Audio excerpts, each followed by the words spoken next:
It wasn't a night of fireworks or breaking headlines, but sometimes the quietest moments reveal the most. At Kevin Costner's charity event, an evening meant to honor first responders surrounded by Hollywood legends like Jeff Bridges and Rob Lowe, the spotlight should have been warm, celebratory, effortless. Yet, what played out on stage between Prince Harry and Meghan Markle carried a tension that no one could ignore. There was no shouting, no dramatic exits, no open conflict.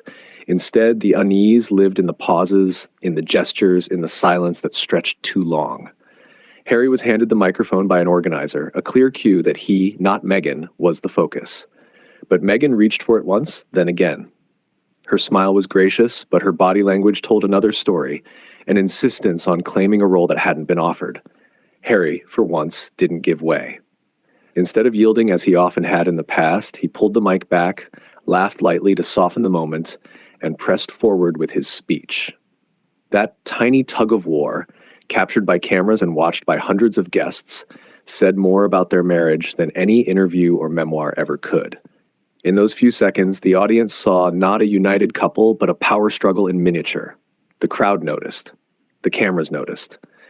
Even the event organizers looked unsettled, unsure whether to step in or simply let it play out. At one point, a female organizer half extended a microphone toward Meghan, only to pull it back again, as though realizing the gesture might inflame the awkwardness further. For Meghan, once known for commanding every room she entered, it was an unusual sight. She looked less like the confident Duchess who once dazzled the world, and more like someone trying to push her way into a moment that wasn't hers to claim. Harry, meanwhile, stayed firm, speaking with composure, but noticeably less warmth than usual.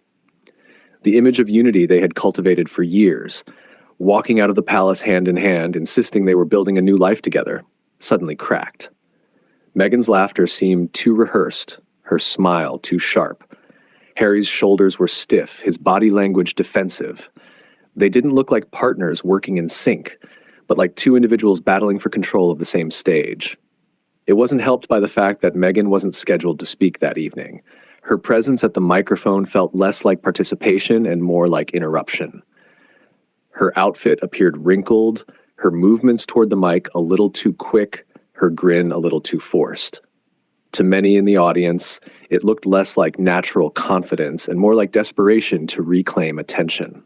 Harry, recognizing this, stood his ground. He kept the words, the spotlight, the authority. And Meghan was left to hover at his side, her presence awkward rather than commanding. The timing couldn't have been worse.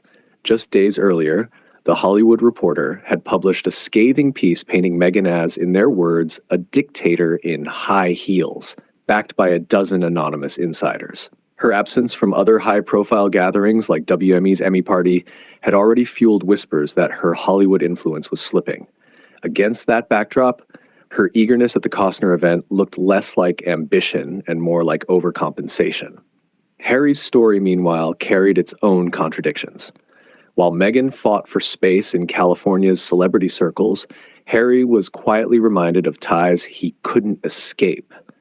Ukraine's government had addressed him as His Royal Highness in official correspondence, an acknowledgement He's trying to block her from going on stage. Way. In diplomatic language, such titles are never used carelessly. It was a subtle reminder that Harry, no matter how far he runs into the Californian sun, is still tethered to the monarchy. And that contradiction showed in his posture that night. One foot planted in his new American life, the other chained to centuries of royal tradition. The microphone tug wasn't just a clumsy moment at a fundraiser. It was a glimpse into the heart of their struggle. Meghan, once unstoppable in her ability to command attention, looked sidelined, even undermined. Harry, caught between loyalty to his wife and the identity he can't quite abandon, gripped the microphone as though it represented far more than words. Unsurprisingly, the fallout didn't remain in that room.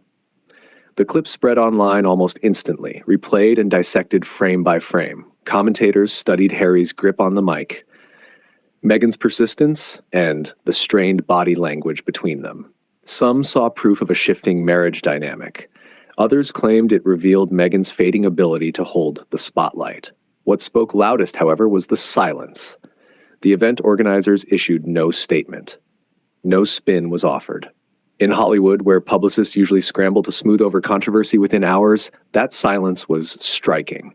It suggested that perhaps Meghan's image was no longer worth protecting. For Meghan, that's a dangerous place to be. Her public persona depends on being welcomed into elite rooms. Yet behind the scenes, her reputation appeared to be faltering. Her absence from key Hollywood events didn't go unnoticed. Agencies like WME don't keep pouring energy into clients who don't show up, and whispers suggested her once bright Hollywood experiment was dimming fast. Meanwhile, Harry's star seemed to shine more brightly abroad than at home. That diplomatic nod from Ukraine underscored that he still carried a weight Meghan couldn't match. And yet, even Harry faced his own humiliations, like being Give me a mic, and they didn't give it to her. Mark's wife that same evening. For someone who once embodied global recognition, being confused with the other prince was a brutal reminder of how far his personal brand had fallen. Together, they projected contradiction. Meghan, pushing too hard for relevance. Clutching at symbols of status while pretending to live free of them. The microphone became the metaphor everyone seized upon, a symbol of power, control, and a marriage out of sync. And Hollywood, ruthless as ever, noticed. Instead of a power couple commanding the stage, people saw an interruption, an imbalance, a faltering act. The perception shifted, and in this industry, perception is everything.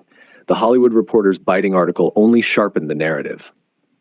With 12 insiders allegedly backing claims of Meghan's domineering behavior, her actions on stage looked less like an accident and more like confirmation. Not bad luck, but a pattern. Harry wasn't immune either. He carried himself with polish, yes, but also with weariness, a man dragged between two worlds. In California, he enjoys polo, podcasts, and sunlit escapes, but reminders of his royal role keep surfacing. Titles in official letters. Diplomats treating him as more than a celebrity. Palace aides appearing quietly at overseas trips. He is never fully free, and he doesn't seem entirely willing to be. By the end of that night, witnesses noticed Meghan leaving the stage slowly, deliberately. Her smile faded the instant the cameras turned away, replaced by visible irritation.